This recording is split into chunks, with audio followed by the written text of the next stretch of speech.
The Great Dismal Swamp Maroons were freed and escaped slaves who inhabited the marshlands of the Great Dismal Swamp in Virginia and North Carolina. Although conditions were harsh, research suggests that thousands lived there between about 1700 and the 1860s.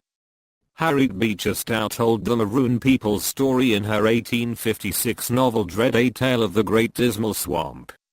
The most significant research on the settlements began in 2002 with a project by Dan Sayers of American University. History. In all likelihood, the words maroon and Seminole share the same etymology in the Spanish word cimarron, meaning wild or untamed. This word usually referred to runaways or castaways, and is ultimately derived from the word for thicket in Old Spanish six. The first African slaves brought to the British colonies in Virginia in 1619 came on a Dutch ship. At the time, slaves were treated similarly to indentured servants, becoming free with the passage of a certain period of time.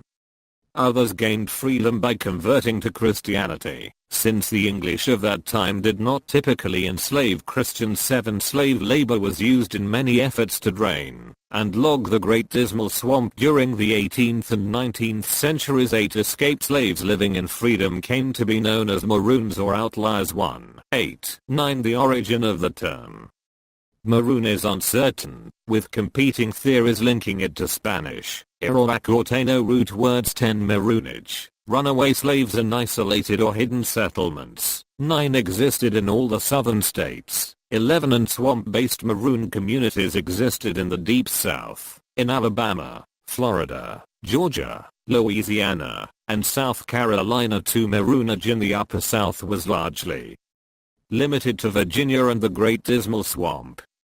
At the beginning of the 18th century, Maroons came to live in the Great Dismal Swamp. 3.12 Most settled on Mesic Islands, the high and dry parts of the swamp. Inhabitants included slaves who had purchased their freedom as well as escaped slaves. 13 other escaped slaves used the swamp as a route on the Underground Railroad as they made their way further north. 12 Some slaves lived there in semi-free conditions, but how much independence slaves actually enjoyed there has been a topic of much debate. Nearby whites often left enslaved Maroons alone, so long as they paid a quota in logs or shingles. 13 And businesses may have ignored the fugitive nature of escaped slaves who provided work in exchange for trade goods. 10.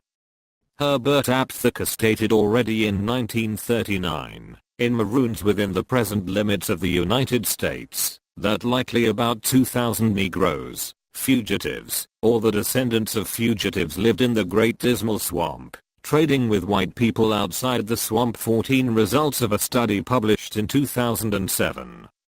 The political economy of exile in the Great Dismal Swamp say that thousands of people lived in the swamp between 1630 and 1865. Native Americans, Maroons and enslaved laborers on the canal. 15 A 2011 study speculated that thousands may have lived in the swamp between the 1600s and 1863. While the precise number of Maroons who lived in the swamp at that time is unknown, it is believed to have been one of the largest Maroon colonies in the United States.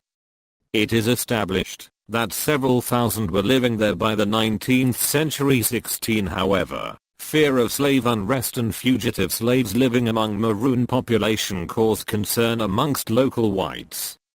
A militia with dogs went into the swamp in 1823 in an attempt to remove the Maroons and destroy their community, but most people escaped. 17 In 1847, North Carolina passed a law specifically aimed at apprehending the Maroons in the swamp.